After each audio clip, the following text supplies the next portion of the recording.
श्री शिव जी आदि देव हैं, ना तो इनका कोई अंत है ना तो कोई आदि है। दोस्तों, श्री शिव जी की कथा श्रवण करने मात्र से मनुष्य के पाप नष्ट हो जाते हैं और उसको पुण्य प्राप्त होता है उतना जितना कि किसी तीर्थ यात्रा को करने से होता है। दोस्तों, श्री शिव जी की कथा की कुछ खास बातें होती हैं। सबसे पहली बात ये होती है कि श्री शिव जी की कथा सुनने से मनुष्य का जो मन है वो श्री शिव जी की भक्ति के प्रति आकर्षित होने लगता है। दूसरी चीज़ सबसे इम्पोर्टेंट ये है कि मनुष्य जिन विकारों से घिरा रहता है, काम, क्रोध, लोभ, मोह और अपने प्रारब्ध को बिगाड़ता रहता है, श्री शिव जी की कथा सुनने से मनुष्य के जो प्रारब्ध होते हैं, उसके जो विकार होते हैं, वो उनसे दूर होने लगता है। और तीसरी सबसे खास बात यह है कि श्री शिव जी की कथा सुनने से मनुष्य को सबसे अधिक फल प्राप्त होता है।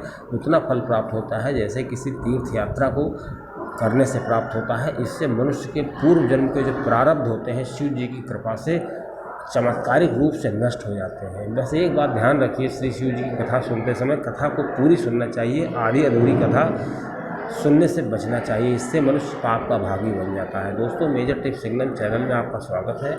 आज का वीडियो पांडवों के जो केदारनाथ धाम जो है उसके प्रति जो उनका लगाव था, उनका जो योगदान था, उस पर आधारित है। आपको जानकारी अच्छी लगे तो चैनल सब्सक्राइब करिएगा और जानकारी शेयर करिएगा। दोस्तों, जानकारी शेयर करने से मनुष्य को पुण्य प्राप्त होता है। दोस्तों, कि जब पांडव महाभारत का युद्ध लड़ चुके थे और श्री कृष्ण जी से आपस में सब मिल बैठ के बात कर रहे थे और सब ऊंच नीच सोच रहे थे किसने क्या किया किसने नहीं किया, तो श्री कृष्ण जी ने पांडवों को एक बहुत महत्वपूर्ण बात बताई। कहा कि तुम लोगों को लगता है तुमने महाभारत का युद्ध जीत लिया है, कौरवों का विनाश हो गया है। मानते हैं कौरव जो है वो अधर्मी थे, लेकिन तुम लोगों के ऊपर भी बहुत से पाप लग गए हैं, जैसे कि गुरु हत्या, कुल हत्या, ब्राह्मण हत्या, इस तरह से कई हत्याओं के पाप लग गए हैं और इनसे जो है आपका प्रारब्ध जो है बहुत बुरी तरीके से प्रभावित हुआ है। तो दोस्तों, पांडवों ने श्री कृष्ण जी से इस पाप से मुक्ति के लिए उपाय पूछा। तो श्री कृष्ण जी ने कहा इस पाप को दूर करने के लिए, इस पाप से मुक्ति का एक ही मार्ग है, श्री शिव जी से आप भेंट करिए, श्री शिव जी की कृपा प्राप्त करिए। दोस्तों, सभी पांडव श्री शिव जी से मिलने चले गए। जब श्री शिव जी से मिलने पांडव जा रहे थे, सबसे पहले श्री शिव जी के परम धाम बनारस की तरफ गए, काशी की तरफ गए। लेकिन दोस्तों, पांडवों के आने की भनक श्री शिव जी को पहले से ही लग गई थी, इसलिए श्री शिव जी वहाँ से निकल लिए। उन्होंने सोचा कि इन अधर्मी लोगों से हमें नहीं मिलना है। शिव जी पांडवों से बहुत ही नाराज़ थे क्योंकि इनके ऊपर, पांडवों के ऊपर गौ हत्या, ब्राह्मण हत्या, गुरु हत्या, इस तरह से कई पाप लगे हुए थे। अब दोस्तों, जब पांडव काशी पहुँचे, बनारस पहुँचे, तो जब श्री शिव जी को वहाँ नहीं पाए तो वो बेचैन हो गए और श्री शिव जी के पीछे पीछे उसके बाद उनको लगा कि वो हिमालय पर्वत की तरफ गए होंगे। दोस्तों, पांडव सबसे पहले हिमालय पर्वत की तरफ जाने के लिए गढ़वाल पहुँचे और गढ़वाल पहुँचने के बाद वो हिमालय की तरफ चल दिए।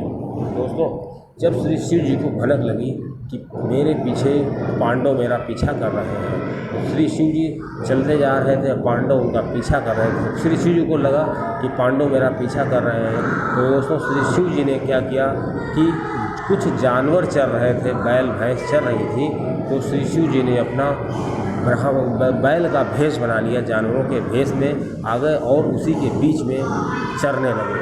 अब दोस्तों, यही श्री शिव जी का बैल का अवतार था और दोस्तों श्री शिव जी को अब पांडव पहचान नहीं पाते। अब पांडव सोचने लगे कि अब कोई युक्ति निकालते हैं, श्री शिव जी तो मिल नहीं पा रहे हैं और श्री शिव जी को उन्होंने बहुत ढूंढा। तो भीम ने एक युक्ति सोची। भीम ने अपना शरीर इतना बड़ा कर लिया कि बहुत ही काफ़ी विशालकाय शरीर कर लिया और अपने शरीर का जो एक पैर था एक पहाड़ पे रखा और दूसरा पैर दूसरे पहाड़ पे रखा। इतना बड़ा शरीर जब जानवरों ने देखा तो जानवरों में भगदड़ मच गई, जानवर भागने लगे। जानवरों को लगा कि क्या होने वाला है। दोस्तों, सभी जानवर तो भाग गए, लेकिन जो बैल श्री शिव जी के अवतार में था उसके ऊपर कोई प्रभाव नहीं पड़ा, वो विचलित बिल्कुल नहीं हुआ। बस दोस्तों श्री भीम को ये समझने में देर न लगी कि यही श्री शिव जी है। अब दोस्तों श्री भीम दौड़ते हुए गए और श्री शिव जी से मिलना चाहते थे, लेकिन दोस्तों श्री शिव जी ने सोचा सबसे बड़ी युक्ति यही है कि अपने आप को ज़मीन में धंसा लेते हैं। दोस्तों श्री शिव जी ने अपने आप को धंसाना शुरू किया ज़मीन में। श्री शिव जी के जो चारों पैर थे वो ज़मीन में धंस गए और ऊपर का धड़ बच गया था। दोस्तों श्री भीम ने क्या किया, जो श्री शिव जी का ऊपर का धड़ था उसको उठा लिया और उसको ऊपर करने लगे। इस प्रकार दोस्तों श्री शिव जी के जो चार पैर थे वो नीचे की तरफ ज़मीन में धंस गए। दोस्तों यही जो चार पैर थे यही आगे चल के चार तीर्थ बनते हैं, 5 तीर्थ बनते हैं। जैसे आपने सुना यही 5 तीर्थ पंच केदार के नाम से जाना जाता है। जो भी केदारनाथ धाम की यात्रा करने जाता है वो पंच केदारनाथ की यात्रा जरूर करता है। जैसे तुंग शिव की जो स्थापना है, इस टाइप के जो 4 मंदिर हैं वो श्री शिव जी के पैर और उनकी जो बैल की चोटी थी उसका अवतार माने जाते हैं। और दोस्तों श्री शिव जी ने जब अपना रूप इस तरह धारण किया तो वहाँ पे इस केदारनाथ धाम की, केदारनाथ के जो और मंदिर थे जिनकी स्थापना हुई और श्री भीम को पता चला कि श्री शिव जी जो है बहुत ही ज़्यादा हमसे रुष्ट है। अब श्री शिव जी को भीम लोगों ने, जो पांडव लोग थे, उन्होंने सोचा कि कुछ ऐसा करते हैं कि श्री शिव जी प्रसन्न हो जाए। दोस्तों श्री पांडवों ने वहाँ पर 4 मंदिरों की, 4 ज्योतिर्लिंग की स्थापना की, 4 शिवलिंग की स्थापना की। और दोस्तों जब पांडवों ने ऐसा किया और काफ़ी ज़्यादा वहाँ पे भजन कीर्तन किए गए, दोस्तों ऐसा करने से श्री शिव जी काफ़ी प्रसन्न हो गए। श्री शिव जी की आराधना की गई। दोस्तों जब श्री शिव जी प्रसन्न हो गए तो श्री शिव जी ने पांडवों के सभी प्रारब्ध, सभी जो पाप थे वो नष्ट कर दिए गए।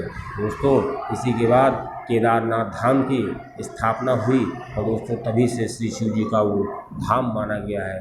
दोस्तों ऐसी कथा जो है वो हमको शास्त्रों में मिलती है।